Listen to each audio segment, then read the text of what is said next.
Good evening, and welcome to Inforum at the Commonwealth Club and tonight's conversation, Beyond Bro Culture, Tech's New Leadership Lens, in collaboration with the New York Times.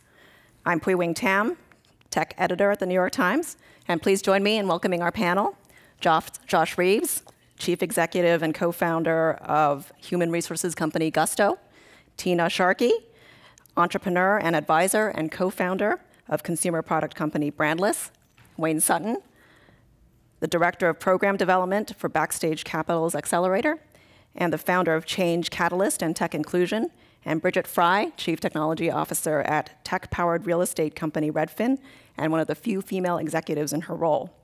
There's lots to discuss about work culture, diversity, and inclusion tonight. So let's get started.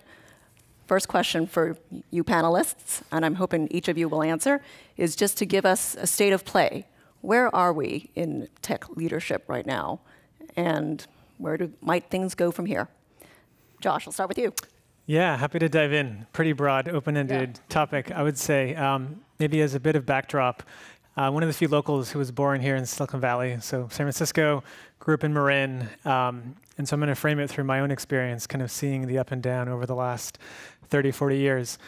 I think as an industry, tech is no longer a cottage industry. The biggest companies in the world are tech companies. I think as a region, Silicon Valley is now not just a place, it's more of a concept of disruption. And that's positive when it's applied to fixing problems, negative when we are setting an example in a way that we're not as proud of. I think on the topic of leadership itself, I think we're overdue for, this type of conversation, frankly, not just in the last 10 years, but the last couple of decades. I always talk about the cycle in the valley comes and goes. The core of it, I hope, stays pretty consistent. It's folks that just want to go fix problems and do it in a way they're proud of. I think as the cycle comes and goes, though, things get a lot more fluffy. And we've had a pretty bullish cycle for a while, and so we're overdue for some, I would say, heartfelt conversation on what's right and what's wrong. Tina. Yeah, I would say that, if you look at the freshman class of Congress right now, there had to be some dam breaking to actually get people out and motivated to get involved, get engaged, and run. And so I would say that you'll see a similar analogy. I mean, we just saw All Raise, which was the largest and first ever female venture capital gathering here in San Francisco on November 1st. 400 female venture capitalists came to San Francisco for the first time ever. And that organization has spawned not only the fusion of female venture capitalists as a community, but also, Founders for Change and female founder office hours and mentorship. But you got to play the long game, right? Because you have to actually go all the way back to the earlier stage companies, to the girls in school, motivating them to make certain choices educationally, coach founders at the early stage, and then get cultures moving that can be informed by purpose-driven leadership that is not just for the entrepreneurship that is present in the Valley, but also the social entrepreneurship that can build for profit and for purpose. And so I think we're at that inflection point right now where there are many companies, Brandless included, that is unapologetically for profit, but deeply rooted in purpose from the day one. And so I think as you start to see those companies grow up and scale, the way they attract and retain talent, and as that talent goes out to the diaspora, hopefully they'll be kind of extending that those morals and the sort of the moral compass of what it means to scale a company, where I think historically in Silicon Valley, scaling meant scale at any cost, crawl through cut glass, crush and burn, and that's just not tolerated anymore, and leadership needs to build cultures of inclusion to support that. That's a great segue to Wayne, because you must see a lot of this with companies in the accelerator. Yes. We're launching the accelerator in 2019, and so we're excited about seeing what type of companies we get and helping them create new cultures to impact the tech industry.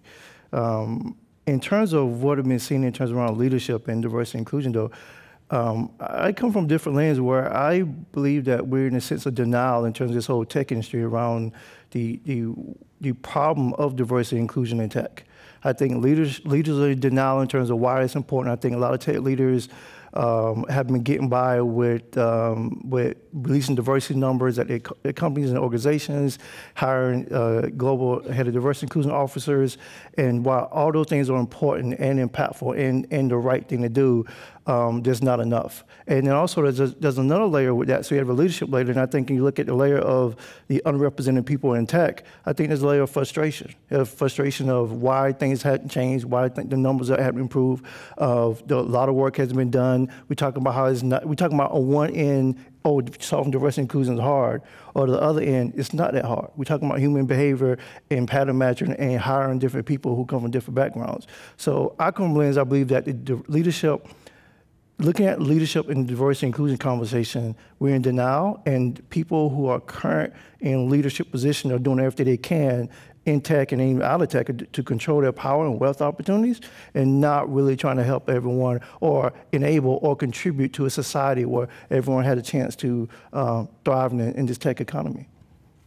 Yeah. Bridget? Well, when I started in the tech industry, it was a really lonely place for me. It was really, my first internship, I was the only woman on a floor of 200 engineers, and there wasn't anyone to compare notes with or to figure out what can be done. And I think what has really changed in the last few years is that people have started to find each other. Maybe it's because there are more underrepresented people in the tech industry, but maybe it's because there's digital ways to share things in Google Docs and on Slack, but people are putting their notes together, and I think the tech industry more than ever now has a roadmap of things that we could do, of real suggestions that would work. And so while I agree that the tech industry is in denial and that more should be done, it excites me that I feel like there are just more real things to lean into to make it better. So let me go back to you, Wayne. You said it's not enough. So what's actually holding us back? I'm curious what you guys think are the biggest blockages to having more diversity and inclusion and sort of a new leadership lens. Yeah, I would say there's layers to it, and then in slang, there's levels to it, right? So there's levels to it and layers in terms of looking at a particular angle. If you look at it in terms of current large tech companies, 3,000 plus, increasing their workforce numbers, and that we're looking at in terms of problem in terms of recruiting and hiring process. All it takes, and I've tweeted about this, if you follow me on Twitter, I go on rants every now and then, is that all it takes is one individual who is not bought in to create an inclusive culture. That could be the hiring manager, it could be an executive, it could be someone in HR or in any department of the organization who's not bought in and not held accountable, then that is prohibiting people who are qualified to get in the door. And then if you look in terms of the entrepreneurship and the VC lens, just the last 2 years, we started seeing women LPs, women partners at VC firms. So the well-known VC, just the last 2 years, right? Ellen had to go through what she had to go through. All these people who've been pioneering the movement, and now it's like, yeah, we got one, right? And then yet we're still not seeing the numbers. I mean, the data came out, I think, last week, 2 weeks ago. Venture capital for women is still around this whole year, I think, less than 15%. Could be 18. But still, just 2018, that little money is going to women entrepreneurs. While we know they create more profitable companies, and then much less African-American Latino is like 1%. So those problems still prohibit, the opportunities. In terms of what I see solutions-wise, we just need to have people who are successful, like the panelists, to help thrive and make them be successful. This audience who cares about the topic be successful, then you go out and create change, because I can't rely on the existing infrastructure to do the right thing. Yeah.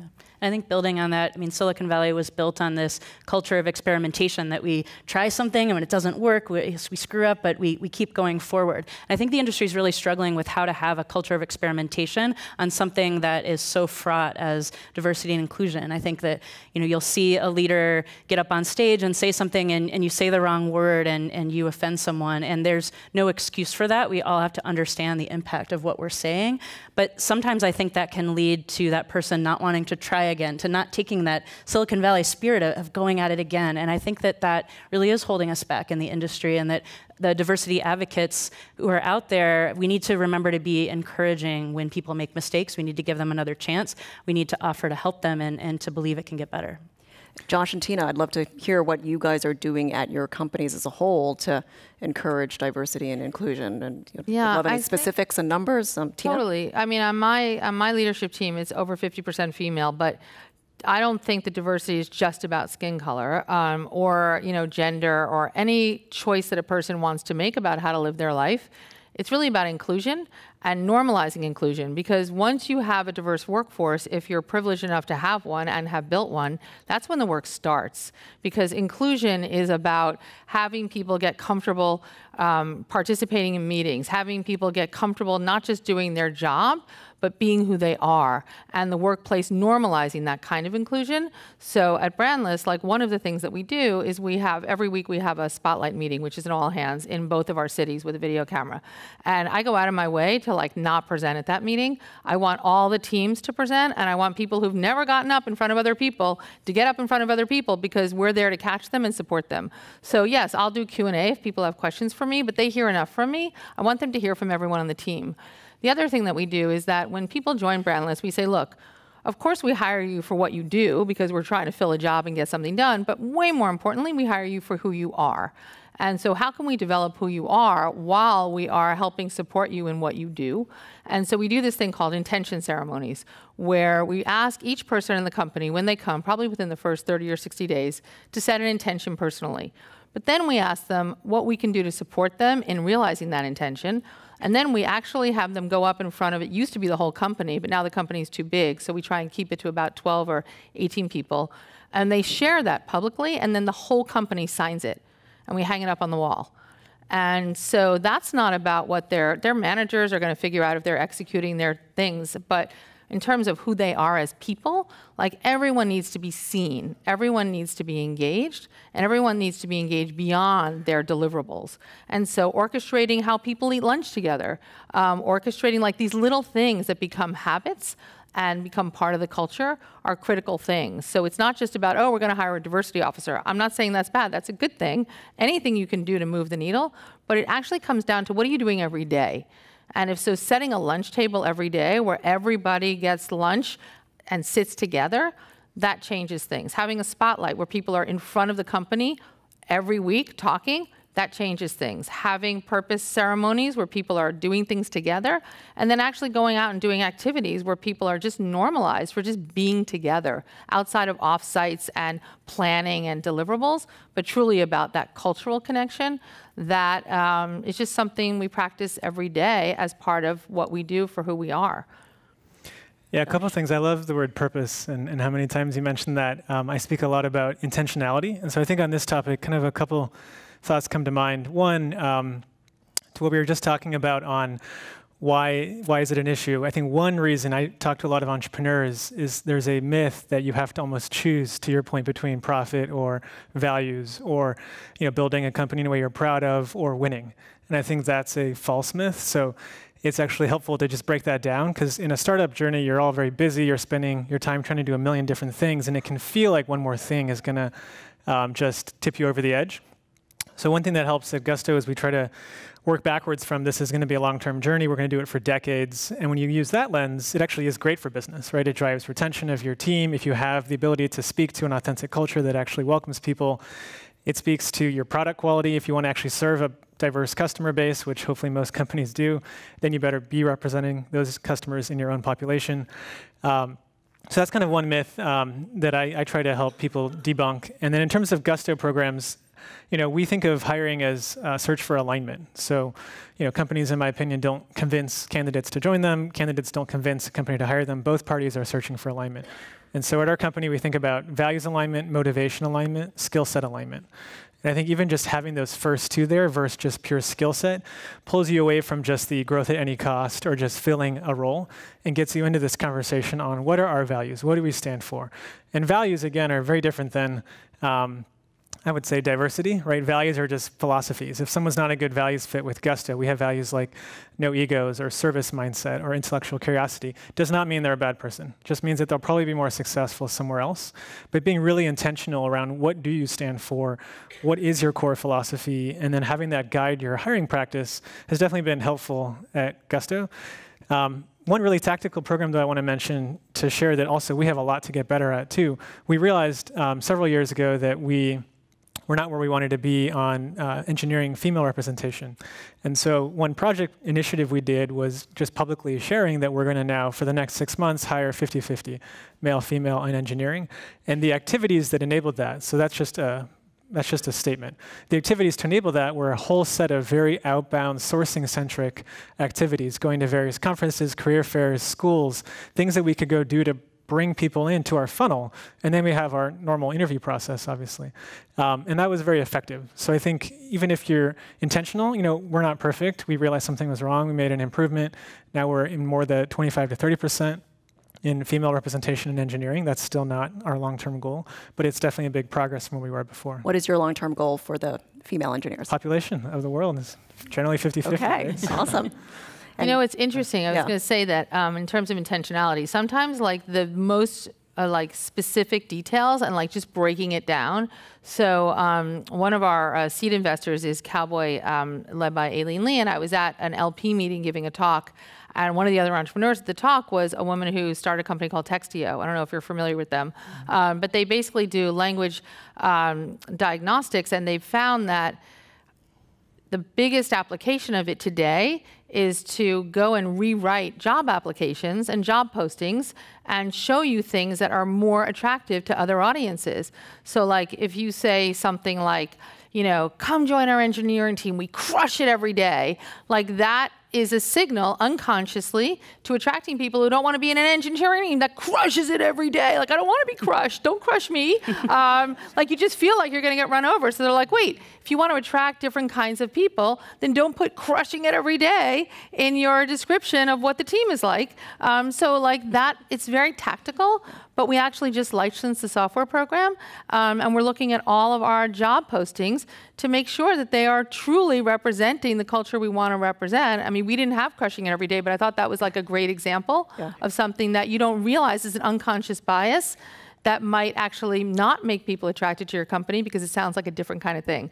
So it's that breaking it down like to its most specific parts and then solving for that and then building up from that as well. Yeah, and that idea of breaking it down, it really resonates. We basically said, diversity and inclusion, it's so hard, how are we going to get started? And then we thought, oh, well, we're engineers. We have a backlog of bugs. Why don't we have a diversity and inclusion backlog? And we literally started using the exact same tools we use for finding defects in our software to find defects on D&I. And so we have a backlog, we've added items to it, we track progress on those. And what that's done is it's democratized the process where if anyone has an idea, they can throw it on the backlog. And if anyone wants to work on something, they can sign up for it to work in a group. And that has really just exploded our efforts on diversity and inclusion. And Bridget, can you share how diversity and inclusion in your engineering team has evolved over the years? Yeah, so when I joined Redfin, I was the only woman on our Seattle engineering team. So going back to that theme of times in my life when I've been lonely.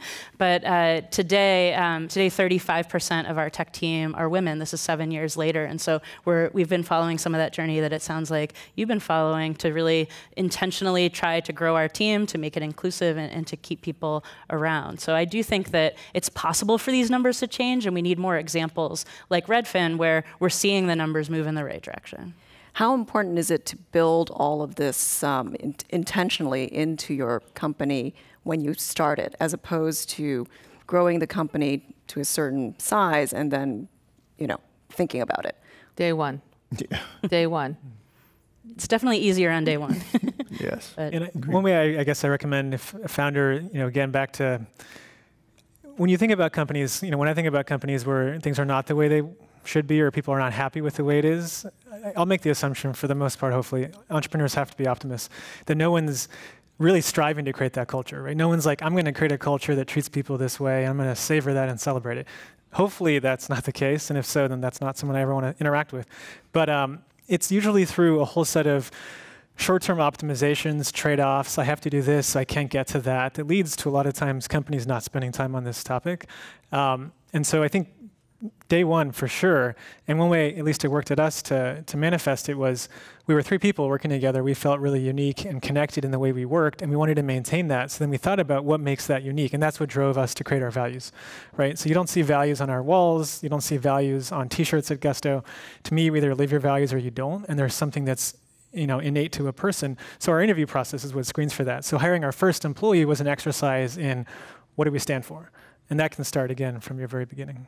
So some of the largest Silicon Valleys, which are famed for their workplace cultures, have kind of seemed to not been really able to move the needle on some of these issues that we're talking about, particularly diversity. And they are facing other leadership questions besides.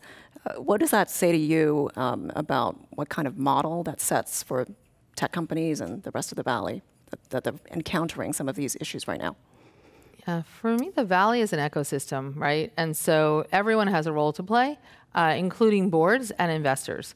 And so I think that investors, even though most of the companies in the Valley are not public, but most of them do have boards, and they all have, to some degree, an investor, even if it's a seed or an incubator. And so I think that these things need to get built in day one, and that the board plays a role in this. I have the privilege of being a board member of a couple of other companies outside of my own. And so it's really important that the board asks these questions. It's really important that the board asks for culture surveys and wants to take a pulse on it and holds the CEOs accountable for reporting on those things. If you're going to put out a term sheet and you're an investor and you haven't invested yet, ask those questions. Don't just pursue the deal because it's the hottest thing out there. Like, ask those questions early. I think if the whole ecosystem actually holds to that standard, things will change much faster. But what's in it for the investor? I mean, a lot of this stuff is expensive and slow, and sometimes it's not easy to find the people, the diverse people to join companies. So what's in it for the investor? Wayne, I'm looking at you. And then Bridget. I want to go back to your previous question about the Silicon Valley and the model, because of I don't know if we really realized that in the past 3 years, I've been traveling across the world, going to different tech hubs, different cities, Seattle, Detroit, Austin, Melbourne, Australia. All these cities used to look up to Silicon Valley. All these tech hubs used to we want to be the Silicon Valley this. And the narrative has been changed from that. We don't want to make the same mistakes that Silicon Valley, San Francisco has done around hiring, around gentrification, and then around everything, and even now sexual harassment. And so a lot has changed in terms of the model. If you plugged into the ecosystem and you go beyond just the traditional tech bro stereotype, and it's not just the entrepreneurs anymore either. It is the city leaders, it's the mayors, it's the governor, it's the business leaders who say, whoa, right? It's looking at some of the pushback Amazon is getting as well, because they don't want to make the same mistakes we did. And so I say and with the diversity inclusion conversation either, we don't want to make those mistakes. So I look at from a model is that look at all the big tech companies, the Google, Facebook, Twitter, and Microsoft, so forth. Then you go from the Reddits and go down from there. Is the model has changed, and other cities, other tech hubs are looking to say, how can we do it differently? And I think a lot of these big tech companies, they're still having this conversation internally about how to fix the mistakes that have been made in the past. When you can talk to leaders at these companies and they're asking questions like, people ask me, well, what's it like when Redfin hires software engineers from non-traditional backgrounds? And I'll say, I'm so glad you asked. They're doing amazing work. And I used to think that you had to have a 4-year degree from Stanford to be a software engineer. I was completely wrong. And we have had so much success partnering with some bootcamp programs that provide just the right amount of training, and then we can complete that once they join our staff. But there are many people out there who are leaders at large companies, at small companies, who don't yet believe that, who haven't gone through that shift. And so I still think that there's an opportunity for people to really re-examine their biases in Silicon Valley and start to really change their perspective, not just expect that these diversity programs are going to fix everything for them. Yeah. On your comment, you said, what is the benefit to an investor? I can think of two. So one, they should have better returns, right? So if you think about, at least from my perspective, and I know other entrepreneurs, when I meet an investor, I also want to know what are their values, what are their philosophies, how do they approach hiring, how have they built their team? And if I feel like we're not aligned on that philosophy, I'm going to have less of a chance to choose them as an investor. And as a result, they'll not have a chance to invest in Gusto. So ultimately, it should just come back to returns. And then secondarily, if that's not enough, that should be enough on its own, I think the whole community, especially investors, should realize that again, Silicon Valley is not a cottage industry. It's literally one of the biggest industries in the world. If we don't get more active on these topics, then whether it's government or other organizations will get much more active on our behalf. And so I think it's much better to be a part of that conversation. It's much better to be proactive and prevent it first. But if you're now a part of it, be a part of it versus ignore it. And has the conversation amongst investors changed? Was that something that they brought up with any of you guys early on, or is it more of a recent thing? I would say it's more of a recent thing. It's more recent because of everything that has happened. And I'm going to say recent in tech industry, 2 years is like a lifetime, right? 4 years like a decade. So I'll say in the tech industry, the last 2 years, because of focus, I mean, we look at everybody was in denial until 2014, Google listed diversity numbers, right? And then everybody was in denial even when Ellen went to trial. And so it's still a work in progress. But also, to the question what's in it for investors, one of the things I love about being at backstage is that as we were saying is that investors care about returns. All the data has shown that teams with more women and or more diverse teams are more profitable, provide higher returns. So if I'm an investor, I care about returns. I'm going to question why my portfolio doesn't look like the population of the world. So that is should be a light bulb moment. And then there's the accountability in terms of look at the state of the world we're in right now. So, if I'm really looking at the world and I care about returns, if I'm an investor, and if I have great morals, I care about doing the right thing, I'm going to start, if I'm an LP, I'm going to start asking different questions. If I'm an investor, I want to start looking at not just the trends, okay, give me the cookie cutter pattern matching that has been put out for years. It's okay, an engineer, a sales guy, 2 engineers, go. Or Ivy League dropout, go. If I'm doing that and I'm going into 2019, you are doing it 100% wrong. Yeah, and I think we've seen that research that shows that a more diverse team makes more money, and I certainly feel like that ought to be the case. But recently at Redfin, we've been trying to go down another level and say, well, why is that? Do we have case studies where we really think that a diverse team made more money? And we recently published one of the examples that we have. We'd been working for many years on this process to schedule a tour. When you're looking for a home, you need to go and see it, and we're trying to automate all of that. We'd had a team that took this approach of just writing a bunch of software. I mean, you're clicking button, and they wrote all the software, and we could not get our agents to adopt that software. We couldn't get people to use it. And they just kept trying to write more software. And so we shook up the team, and we put a gender diverse team on to this project. And almost instantly, what the team did is they said, let's stop writing software. Instead, let's start listening. And they organized trips to go to all of our markets across the country and to talk to real estate agents to watch how the software was using. And they started to see that what they had thought as software engineers, that they hadn't gotten it right. And it was that difference, that experience of being an other that forces you to listen, that I think is what makes these teams, or it's one component that makes these teams more profitable. So that project, when we got it going, when that team fixed it, it led to $30 million in revenue over 18 months. So there was a real dollar value, and we think that it was because we took a different approach with that team. And Tina, what have you found? I found that, what's interesting is that if you take a purpose of your company and you put it out there and you say, look, I mean, at Brandless, we say we want to do better everything for everyone. And so that means everyone. And so sometimes that means the people in our company. Sometimes it means the people who are packing our boxes because they should be able to afford the stuff that we make. And sometimes it means the people that are receiving our boxes.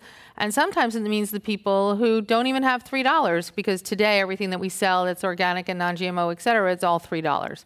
And so we say, what if you don't have $3? How are we going to better everything for everyone? And so we partnered with Feeding America because we said, look, they're the largest hunger relief organization. And so we're not an NGO, but we know that we want to fuel that. And so every time you check out at Brandless, we buy a meal in your honor. And so that means that since we started about 15 and a half months ago, we've given away over 3 million meals. But to better everything for everyone means that you have to walk that walk.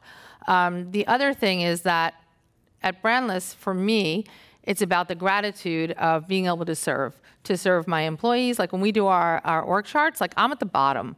I'm not at the top of that org chart. Like I am there to serve. I'm there to serve my people. I'm there to serve the community, and I'm there to serve the people who aren't, that nobody is there to serve. And so I say every day at Brandless, we write a thank you note to a customer.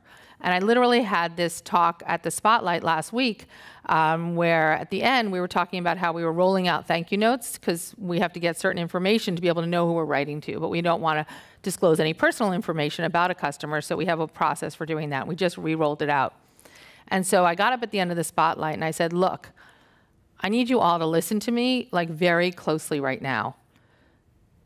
At Brandless, we make time to write a thank you note to every day.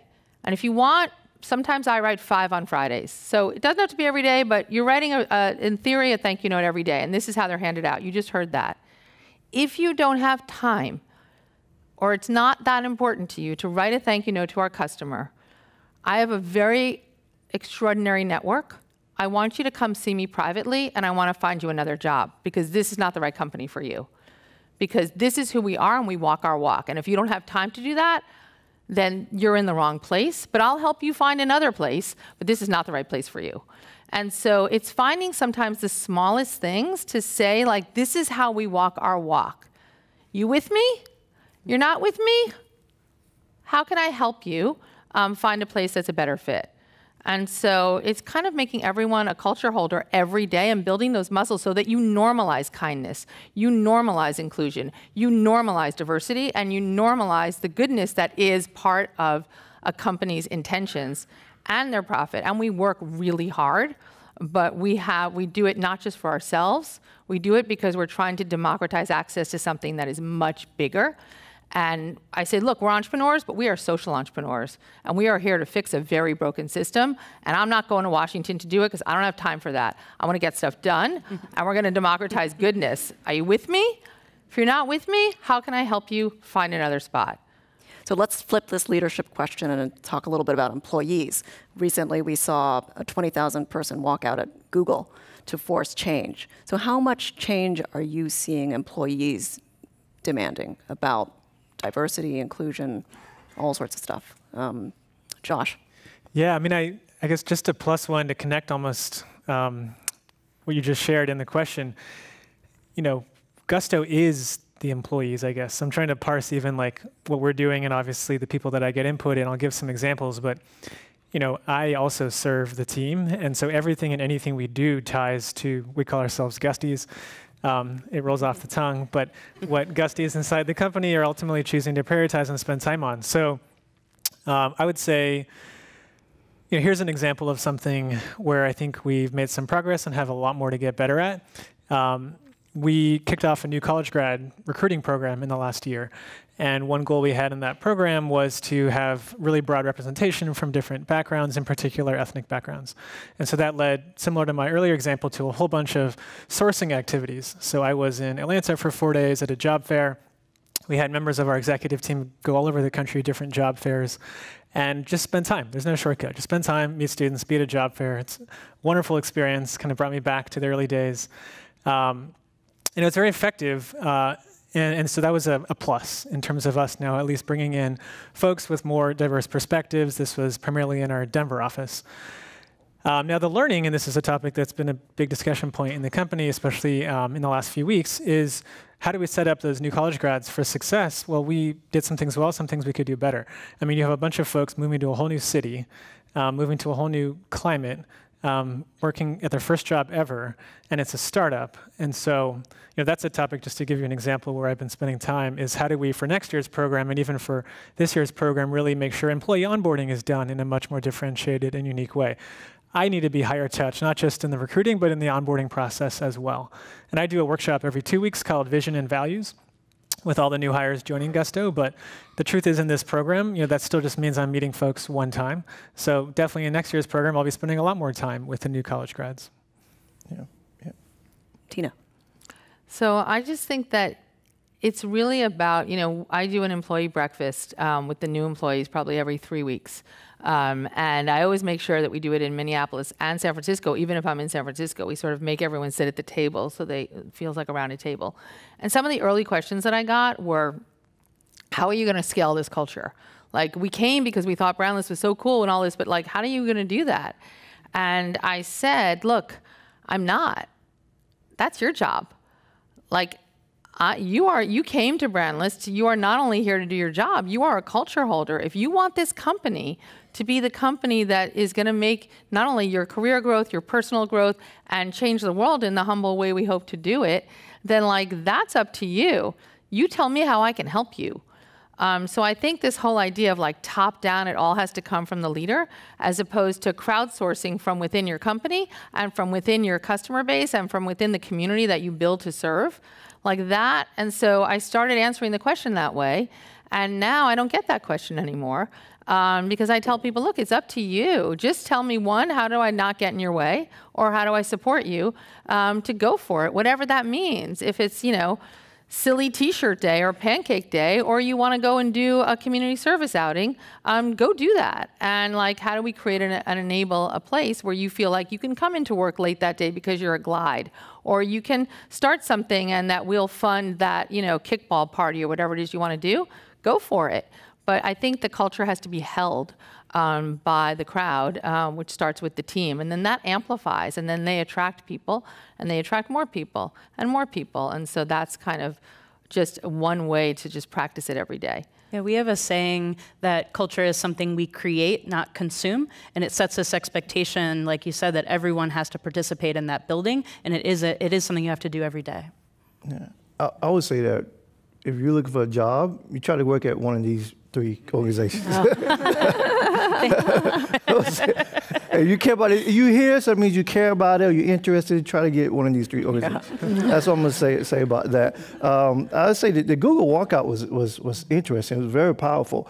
It was one of the few times I've seen the tech industry employees start to realize the power they have, which I also observe is the extension, and what I would like to say is the movement that started happening about 2 years ago when, for example, when the Muslim ban happened with the travel, then the employees started speaking up. And then other things started happening in the industry, and the employees started speaking up. And then with this, it was so damaging and so ridiculous what happened at Google in terms of the years. The employees, I felt, was so fed up they had to take change. They had to go to the streets, so to speak, because they've been building up to this moment where the frustration just hit this wall. Unfortunately, I think it's not saying not enough, but it's not happening enough. For example, if you've not been following the Uber story, a group of Black Uber employees had to create an anonymous email address and send email clues to news organizations saying that this is what has been happening internally, with some racist remarks from their head of HR to our other Black employees, and we want to report this and call it out because this should not be kind of held in the back burner. And that's like phase 1 compared to what happened to Google, right? And what we've seen over the years is that it's usually been one employee who cares about diversity and inclusion. So, well, let's try to get unconscious bias training because I may be able to get that approved in my company. Whether it works or not, different story, but let's try to get that because that may get approved. Let's try to do something Textio because that may get approved.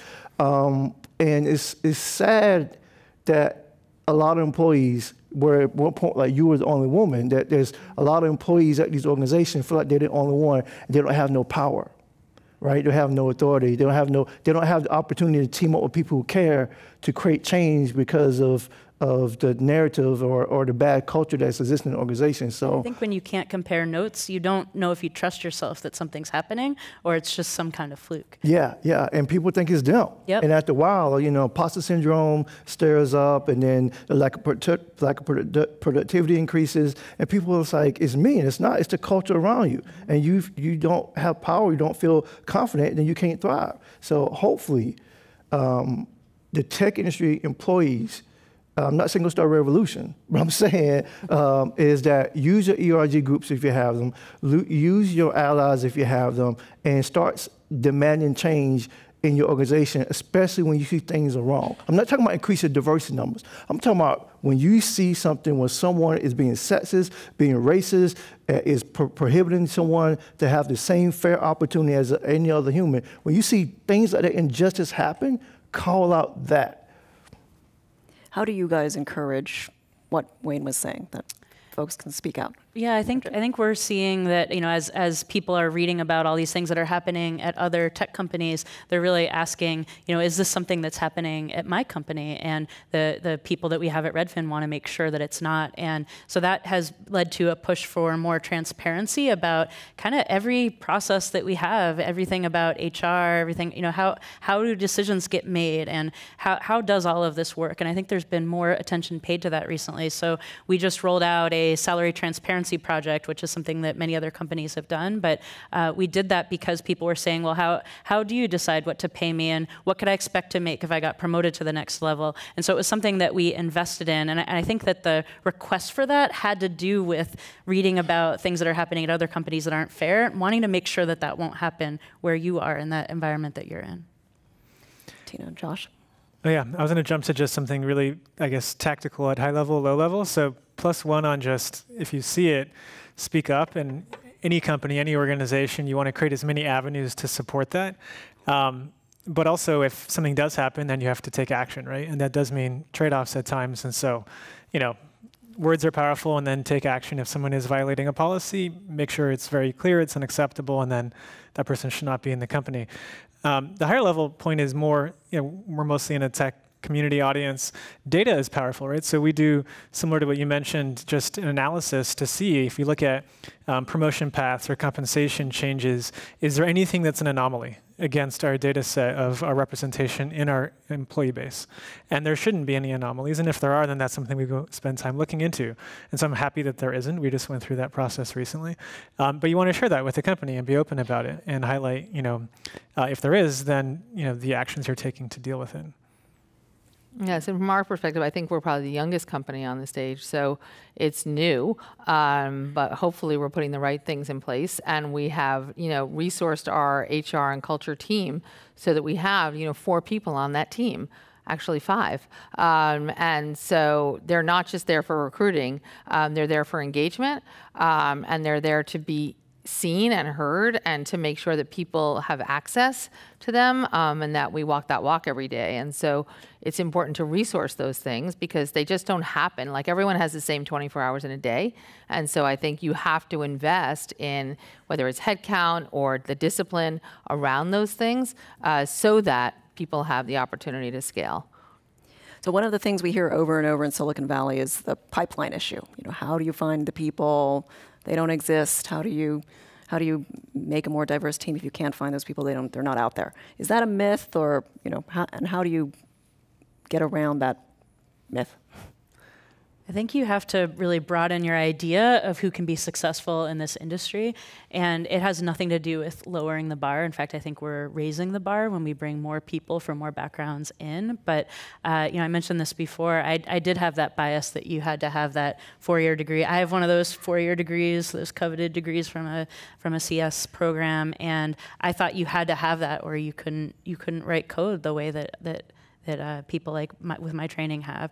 And it was just dead wrong. And I started to realize, there are people who are in roles that are adjacent to software developers, and you watch them and they pick up some SQL, they're a digital marketer, and they learn, they're like, wait, how does this work? And they start learning, and you realize, wait, they can code just like all of these other people. They just need, they need access to some training, they need some coaching, they need people to believe in them, just like everyone else does, and you can bring them into the industry. So I do dispute that there's a pipeline problem. I think that we have a problem in who we imagine can be successful in the tech industry. Yeah, just get out of the comfort zone. I think Silicon Valley, born and raised here. My parents are teachers. My dad was a public school, high school teacher in San Francisco. Loved the area. But it's an echo chamber, right? You have to get out of some of these geographic echo chambers. So, and it doesn't have to cost a ton of money. Both on recruiting and customer. Last year I wanted to go meet more customers across the country. We have customers in every zip code, every town, every city. And so, me and a few colleagues rented an RV and just drove for 2 weeks, 4,000 miles, and met customers. It didn't cost too much. It cost like a fraction of a billboard, right? And we don't buy billboards. I just know the price. And that's why we don't buy them. But and it was a wonderful 2 weeks. We met lots of customers. That was about getting out of the echo chamber on customer interactions. But same thing with recruiting. I mentioned earlier. Even if you're a 10-person startup, you can post jobs in other regions. You can have remote team mates, or you can just go fly somewhere for a week and do a bunch of recruiting. Get out of the echo chamber. Yeah, and I would say back to the ecosystem, we talked about boot camps. So some of our engineering leads literally went to female boot camps and started giving talks. And so I think it's really important. I mean, one of the reasons I'm here tonight, besides the privilege to talk about a subject that means so much to me, is because I want to put it out there. I want people to know that I'm the kind of leader. I want to attract people to what we're doing because it's part of what makes us unique. I don't want to be unique in that regard, but if we normalize it, then it won't be so unique anymore, and that would be awesome. So I think that, it's incumbent upon leaders to be out there all over, whether it's with your customers, whether it's here tonight, whether it's talking at boot camps. Yes, yes, yes, and yes, all of it.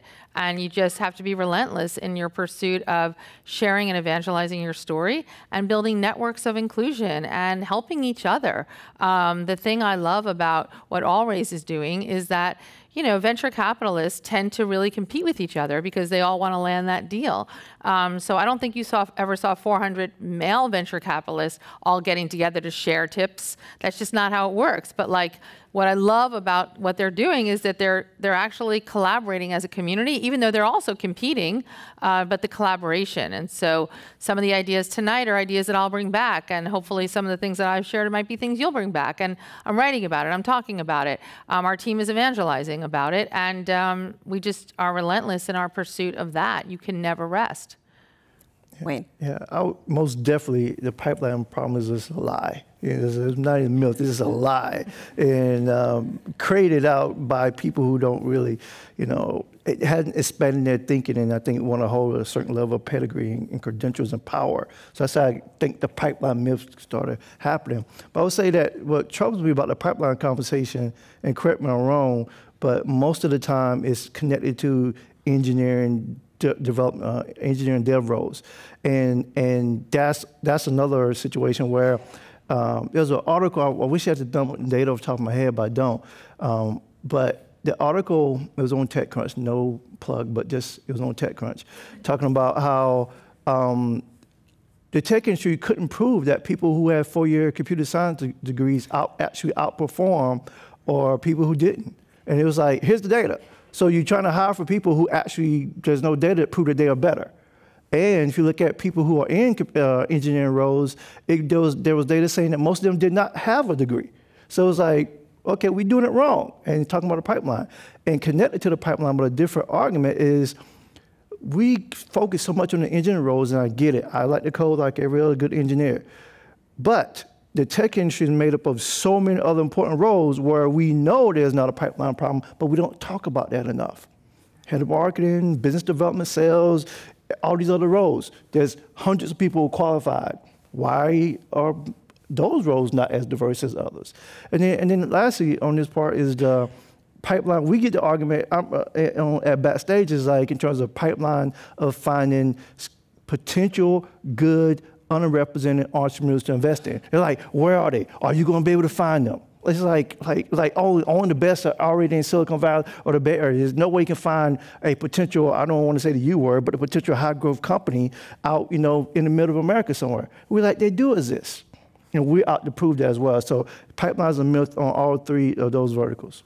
So we're going to go to audience questions in a few minutes. So start thinking about your questions. When the time comes, raise your hand and we'll bring a microphone around. But one last question before we do that. I'm going to put you guys on the spot and ask, who is a tech leader you admire and why? Bridget. Who is a tech leader? Oh my goodness. So one person that I really do admire is the CEO of our company. You know him, he's Glenn Kelman. I've been working with him for about 20 years, and maybe it's an obvious choice to pick my own good CEO. Answer, good answer. But I think what I admire about working with him, especially on inclusion, is how much he has changed and how much he's changed me, how much we've worked together to really examine what our biases are. And I think he's very humble and about what he used to think and what he thinks now, what we used to do wrong at Redfin and what we can do better at. And that has made this situation where I think we do have continuous improvement around D&I, that we're always striving to get better. And both of us believe that we can make the industry better, we can make our company better. So I really admire that approach, and I've tried to adopt it myself. Wayne. I'm do the same. I'm say founder and CEO Arlen Hamilton at Backstage Capital. She and I aligned so much in terms of values, mission, and purpose, and she is a proud gay Black woman, right? Who if you know her, she was on the cover of Fast Company last month. Just follow her story and what she was able to do on this short time frame of switching careers, sleeping on the couch, sleeping in the airport, raising funds, investing in Black women, investing to the underrepresented entrepreneurship ecosystem, done over 100 investments in underrepresented founders in the last 3 to 4 years is unprecedented. When people said it couldn't be done or they didn't exist, she went out and did it, and I admire and respect that. So Tina, you can't choose your boss because you are the boss. I'm not the boss. I work for them.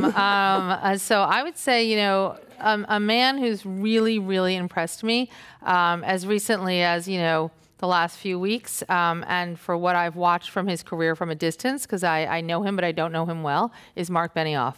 What I really appreciate about Mark from a distance is he walks his walk.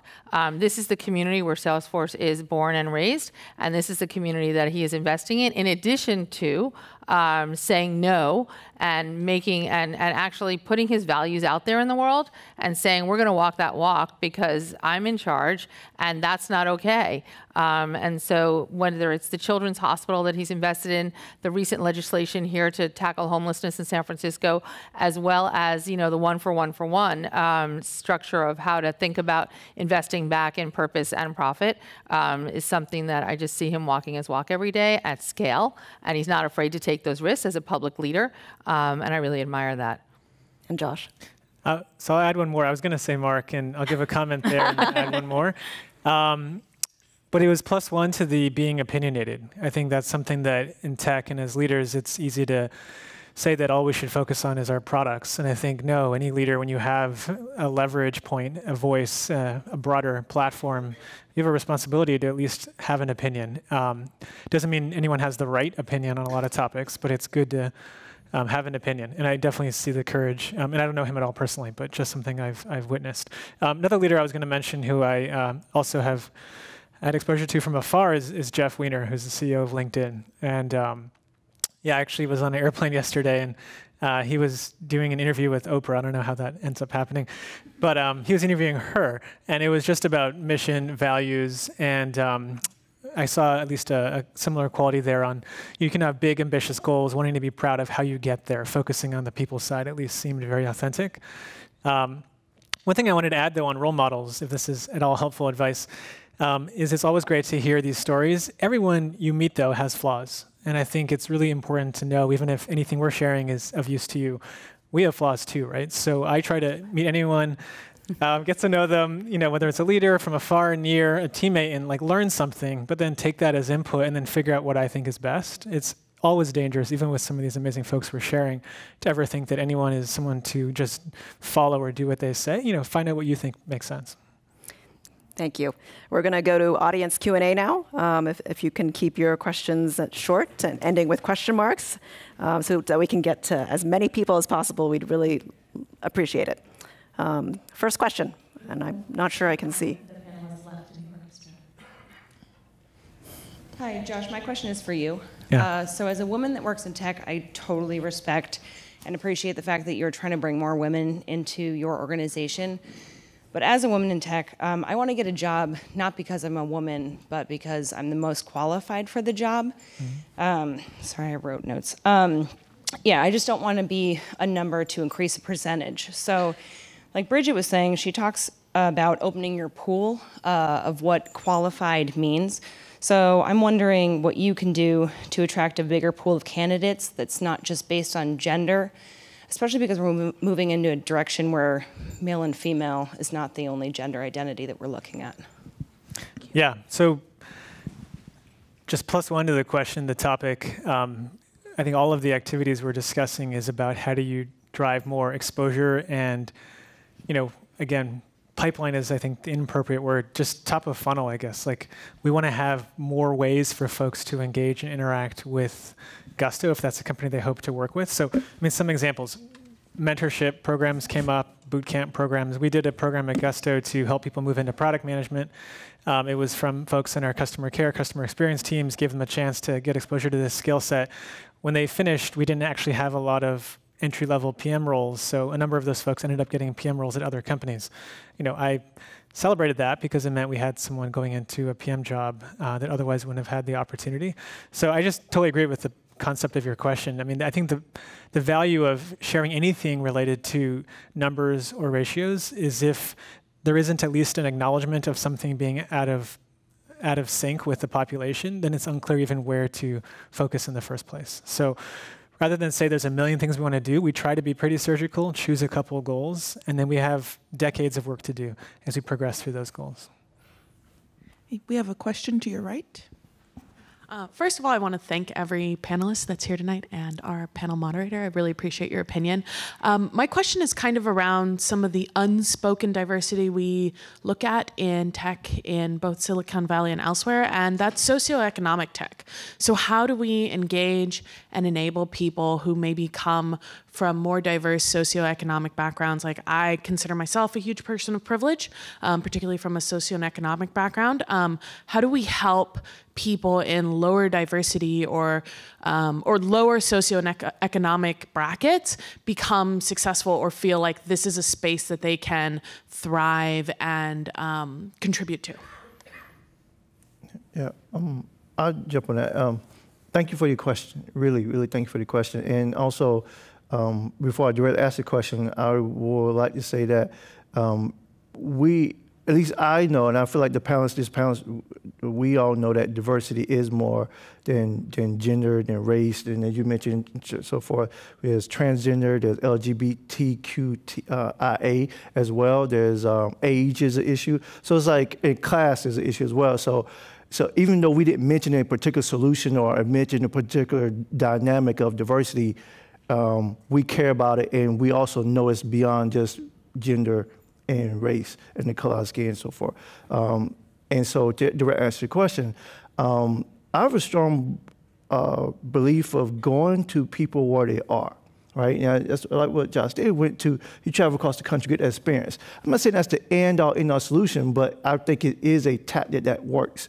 Right? Going to people, going to different cities, going to different communities, going to different neighborhoods with people who represent that community or people who could be a potential role model, and not talking top down, but talking with, listening, as you said earlier, listening, communicate, and say, this is a door, this is an opportunity for you in terms of being in tech and so forth. Because I know so many people who, if they didn't see an individual look like you all in this room and people in this panel, they wouldn't think, the only opportunity, the only reference they think that would be tech would be what they see in magazines, which historically just been white male CEOs. So we have to go to communities, we have to go to where they are, we have to show role models, and we have to do a dual listening and teaching both ways.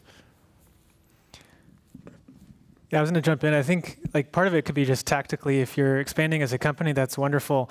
Open offices in other locations, you then have a chance to tap into folks in those specific communities. So, we were 150 people when we opened our second office. We view it as a co-headquarters model. So 2 offices today, co-headquarters, San Francisco and Denver. Whole host of factors to choose Denver, but right in the middle of the city, and now that office is larger than our San Francisco office. And I think just physical proximity can make a big difference. And I realize that myself because, I'm lucky to be in the tech industry because of my parents' choices. My mom's an immigrant from Bolivia. My dad's from a small steel town in Pennsylvania. They were both the first in their families to go to college.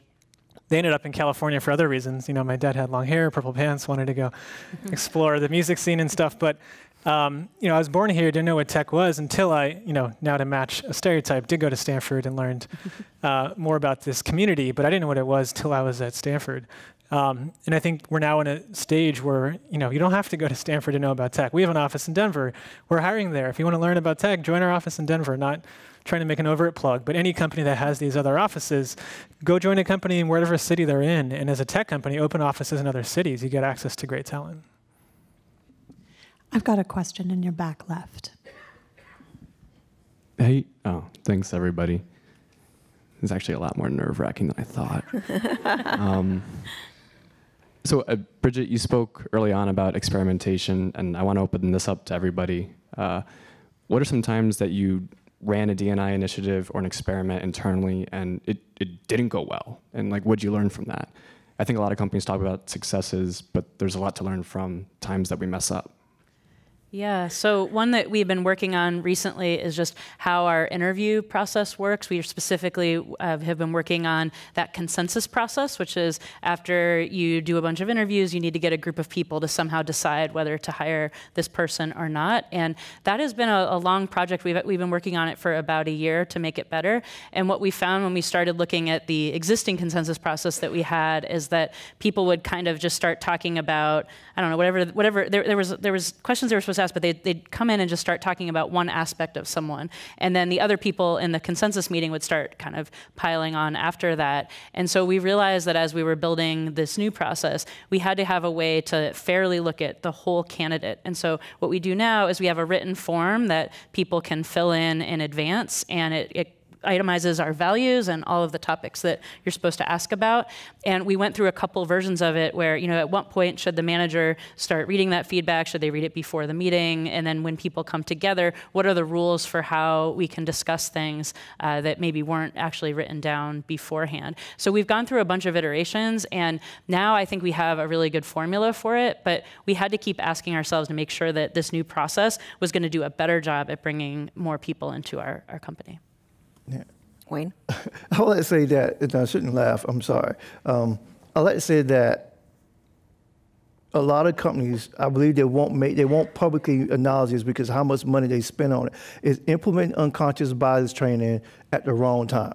There's so many companies, I'm talking about like 20, 30 companies contacted us, not at Backstage, but with Change Catalyst and the work we do with Tech Inclusion, say, hey, we did unconscious bias training, we paid all this money, and now what? And you have to laugh, right? Because it's like literally they pay a lot of money, they implement it, and then they still got the same problems. There's no strategies, no accountability, and they implement it at the wrong time. And my co-founder and wife on Change Catalyst, Melinda Epler, she comes from the background of anthropology and taught me about behavior change. But there's a whole behavior change life cycle that happens in terms of with individuals and a company's culture to create inclusion. And there's a small box that unconscious bias training fit in that timeline when the company's ready. And we as a tech industry, when you start talking about diversity and inclusion, we went unconscious bias. And everybody's like, Google's doing it, Facebook doing it, let's do it too. And that was so wrong. That was so wrong. So we lost years of change that could have happened. And I wish we would have focused more on empathy. And I'm even starting with that as it comes with a different narrative. But I believe that's where the mistake has happened in the industry. Tina? So, like I said, we're pretty young. I just try and make a different mistake every day because it's like I don't mind making mistakes. I make so many. It's just let's just not do it again. So the list is long. But what I would say from companies where I've had more time, that sometimes in my enthusiasm around what I consider a top talent is to say, oh my gosh, you're doing such an extraordinary job. You don't really have the skills for this other job, but that other job really needs you. And so you put that person in another job, and the thoughts that you're mentoring them, you're giving them opportunity, you're doing all of that, but you didn't pre-negotiate what I call the way back. And so you put them out there, and it wasn't a good fit, and they end up leaving the organization because they went from being a top talent to a derailed talent. And so I now really coach people in this whole concept of what I call the way back. If you've been successful, that doesn't mean that the next rotation or team or opportunity means you're also going to be successful there because it may not fit your skills, you may not have your interest, whatever. But to pre-negotiate with that employee and with the manager that they're going to transition to, the way back. so that you don't lose this top talent because you thought you were giving them this next opportunity and it ended up being the way out the door.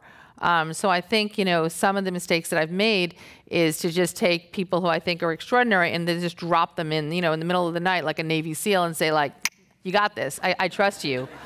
I trust you, but I haven't given them like a headlight or like a map, and they have no idea what they're doing, and therefore they went from feeling really mastery and success to feeling like, wait a second, I just derailed. I'm out of here, because they lose face and all the rest. So I think it's about that transparency of saying, look, we're going to try something, and if it doesn't work out, let's talk about what your other options are here, and then what you learned being in the cold face of trying something new.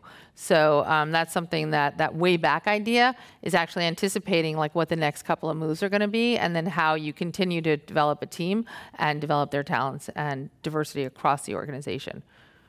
And Josh? I love way back. I'm going to use that. Thank you. Yours. You can +1 me. I +1? I love that +1. I do +100. Actually, my parents, I don't know if your family, but my parents love emojis on Insta Message, and my mom's really into the +100 emoji right now, so +100. That's good. Cool. Yay. I love your mom. So I do too. We're going to talk about family later. So to the example, I alluded to it earlier. I'll give a little bit more, and then happy to, if you want to chat after, give you a bunch more context. But it's the new college grad program that we kicked off, and just really getting back into the mindset of how do we set up someone for their first job ever. It's such an amazing responsibility and privilege to say that for this person, this set of folks. We had 45 folks join last year through that program. We'll have more this year, that they'll forever say their first job was working at Gusto. That's amazing. I feel honored to even say those words. And we could do more in terms of setting them up for success in the transition, because working in a tech company, any company where you have all these new customs, all these new traditions, and a lot of those folks, to a goal of the program, didn't have internships at tech companies. This is their first time working in a professional job outside of, maybe doing retail, which is a great job too, just not the same dynamic. So we're focusing on that a lot right now, and I hope and know that program will be better next year, and then we're going to want to get it better again the next year. And it's never done. You always want to just improve. This is our final audience question. Oh, wow. Pressure's on. Okay. So all of you guys have talked about your experiences with your own companies, which makes sense. And you've all said something along the lines of the employees are the culture, and if you see something, say something. But how do you carry that over to like the smaller companies nowadays? How do you incentivize them to have inclusion, right?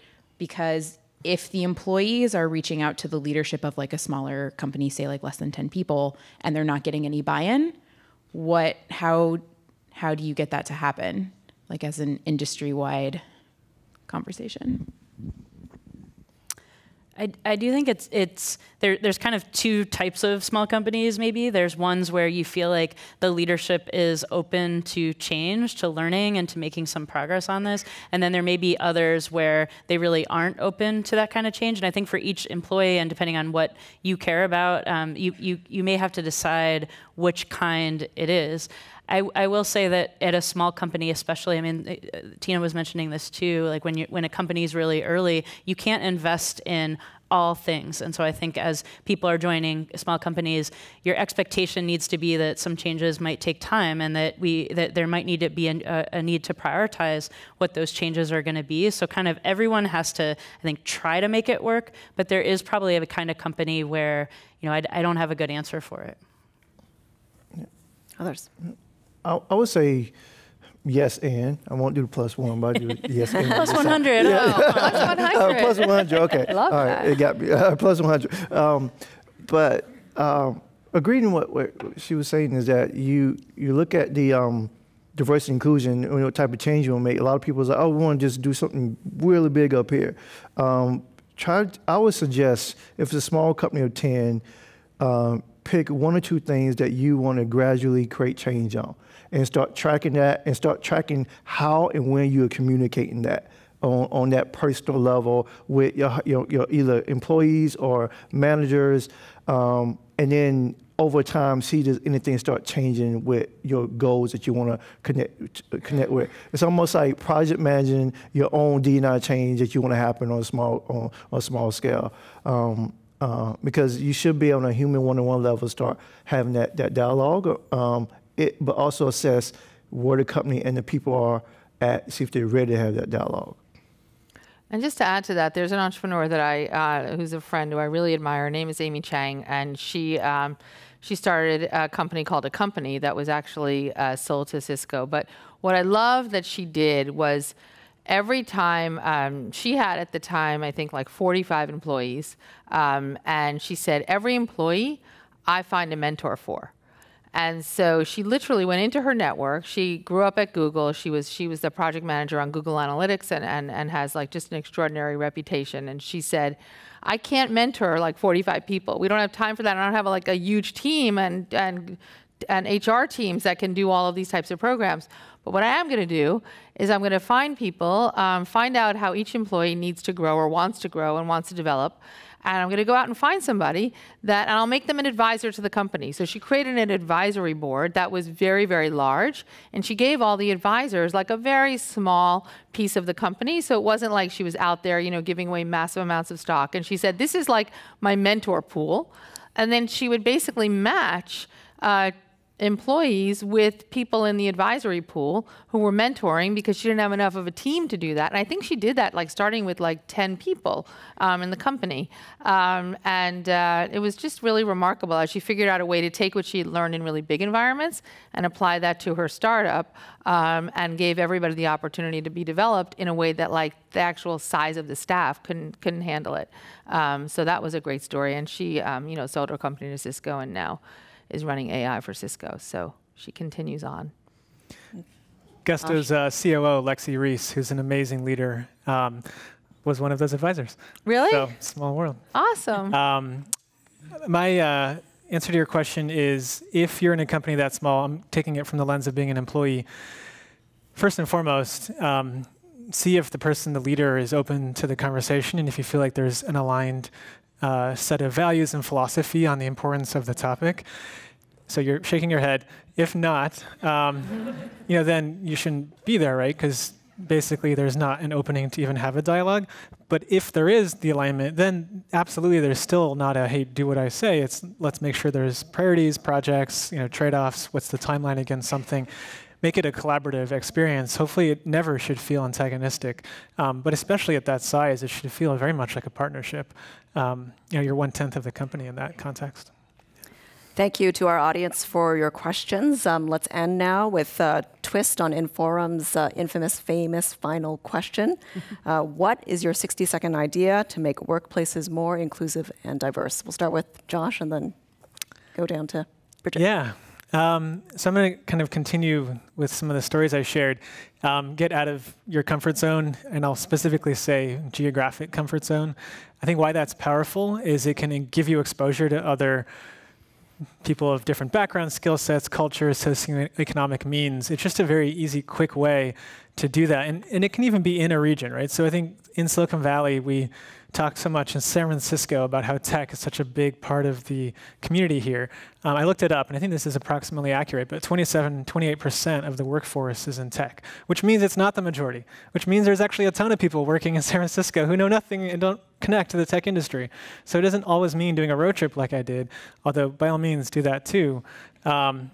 If you want to, it means getting out of any geographic comfort zone, echo chamber bubble that you might have. If you see anything around you that seems more like a majority of anything, that's not the way the world is, right? So go into the other end of that spectrum is my advice.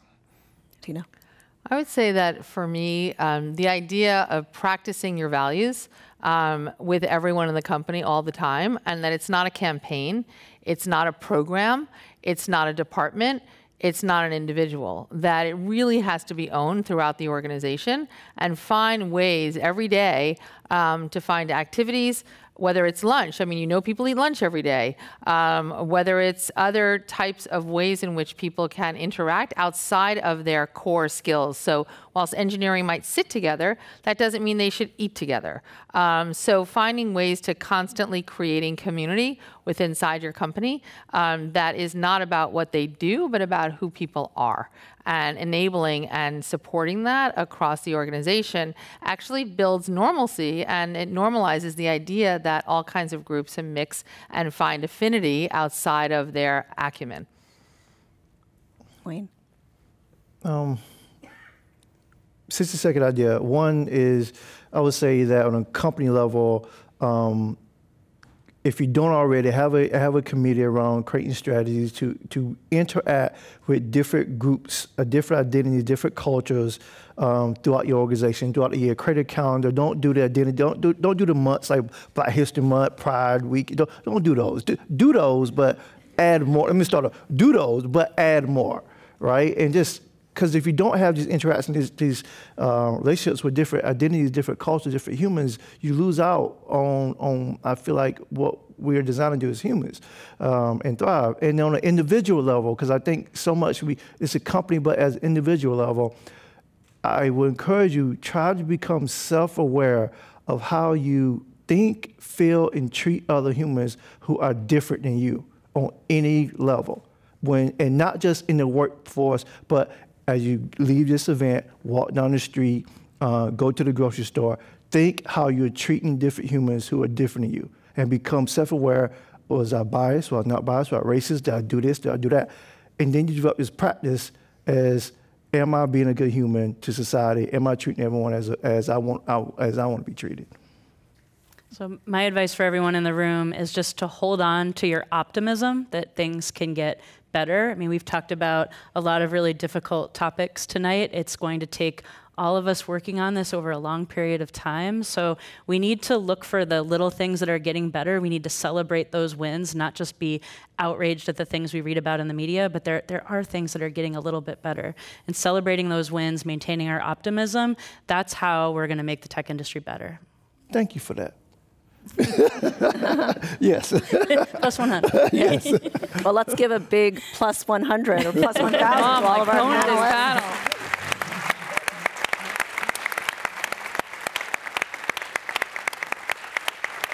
Thank you, Josh Reeves. Thank you, Tina Sharkey. Thank you, Wayne Sutton. Thank you, Bridget Fry. Thank you to the New York Times. I'm Pui Wing Tam. Thank you for joining us at Inforum at the Commonwealth Club. Have a great evening, everyone.